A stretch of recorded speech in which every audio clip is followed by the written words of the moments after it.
जय हिंद साथियों, स्वागत करते हैं आपका हमारे YouTube चैनल एग्जाम हेल्पर में। साथियों, इन भाई साहब ने हमसे पूछा है कि 8वां पे कमीशन के बाद आपका कितना सैलरी मिलेगा।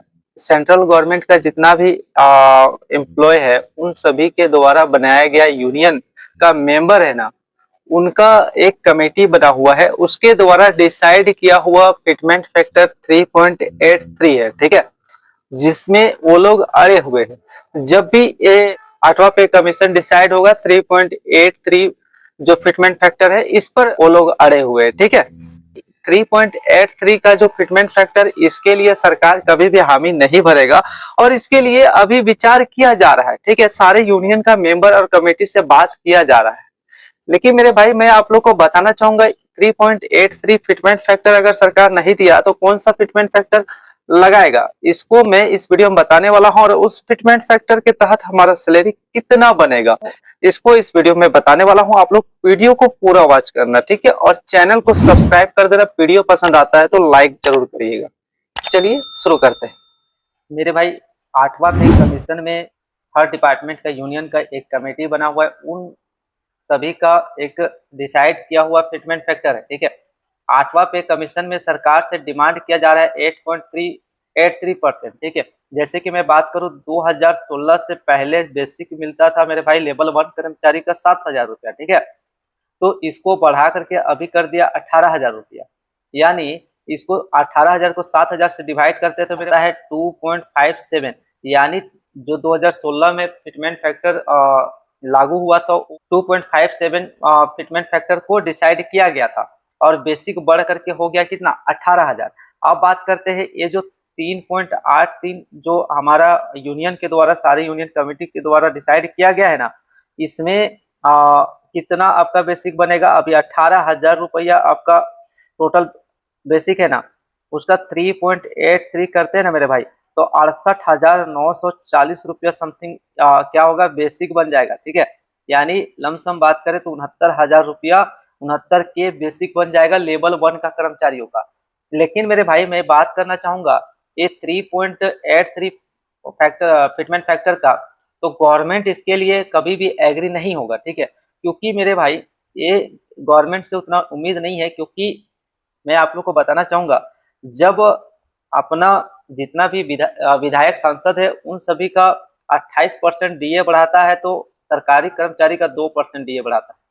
तो इनसे उम्मीद उतना नहीं किया जा सकता है 3.83 का फिटमेंट फैक्टर। लेकिन अगर इसमें जो 2016 में जो फिटमेंट फैक्टर 2.57 जो लागू हुआ था, उसी में अगर सरकार देता है, ये तो सबसे कम मिनिमम है। ठीक है, क्योंकि इसमें यूनियन मानेगा नहीं, यूनियन जो है वो मानेगा नहीं।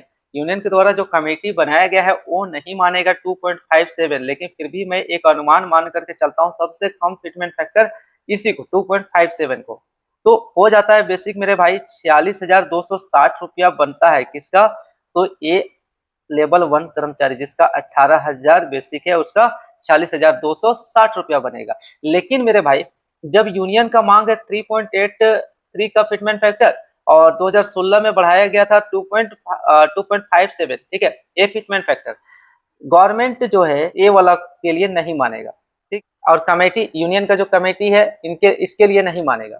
तो इस दोनों का बीच का निष्कर्ष निकाला जाएगा। ठीक है, जिससे ये भी संतुष्ट हो जाए और यूनियन भी संतुष्ट हो जाए और गवर्नमेंट भी संतुष्ट हो जाए।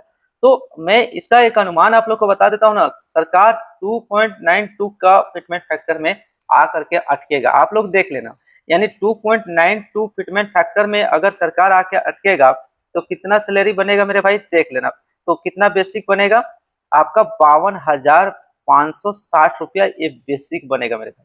ठीक है, कोई नया अगर एस्पिरेंट लेवल 1 का पद पे ज्वाइन करता है ना, तो उसका बेसिक बनेगा 52,560 रुपया। उसके बाद डीए हो जाएगा 0, मतलब डियरनेस अलाउंस, महंगाई भत्ता हो जाएगा 0। ठीक है, फिर यहाँ इसका 7.5% लगभग टीए मान लीजिए, ट्रांसपोर्ट अलाउंस 7.5% मान लीजिए। उसके बाद एचआरए, अगर जेट सिटी में भी आप लोग रहते हो, जेट सिटी में भी आपका होता है ना, तो 10%, यानी लगभग 5,200 रुपया आपका एचआरए ही बन जाता है। सारे मिला करके 60K के करीब सैलरी लेवल 1 के कर्मचारियों का बनेगा। ठीक है, अब मेरे भाई, मैं आप लोग को बताना चाहता हूँ, ये वाला में भी सरकार नहीं मानता है और 2.57 में ही आकर अटक जाता है, तो मेरा सैलरी कितना बनेगा? देख मेरे भाई, मैं मार्च मंथ 2026 का सैलरी स्लिप को मैं लगाया हूँ एडिट करके, ठीक है। उसमें जो हमारा 19,100 बेसिक बना था ना, उसी को एडिट करके मैं इसमें 2.57 फिटमेंट फैक्टर के अनुसार मैं अपना सैलरी को अनुमानित यहाँ पर लिखा हूँ, ठीक है। मेरा नाम महबूब अंसारी है, constable B, operating department, Rajgangpur, GP CKP division में, ठीक है। और यहाँ हमारा ज्वाइनिंग डेट 27 मई 2024 है मेरे भाई। अब यहाँ हमारा लेवल 1 है, हमारा ये है, और बेसिक 2.57 फिटमेंट फैक्टर में 49,057 रुपया होता है, यानी 18,000 रुपया का हम 2.57 अगर फिटमेंट फैक्टर से अगर लेते हैं ना, तो 49,057 रुपया होता है। क्यों?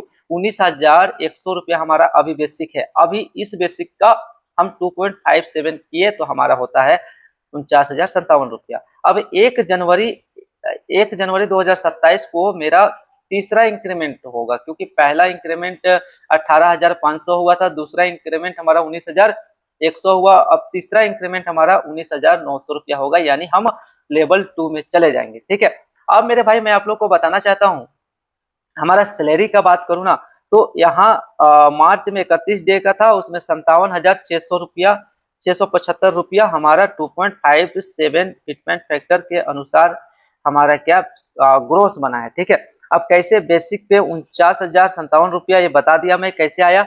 अब हाउस रेंट अलाउंस हमारा 4905 रुपया 4,905 रुपया बनेगा। क्यों?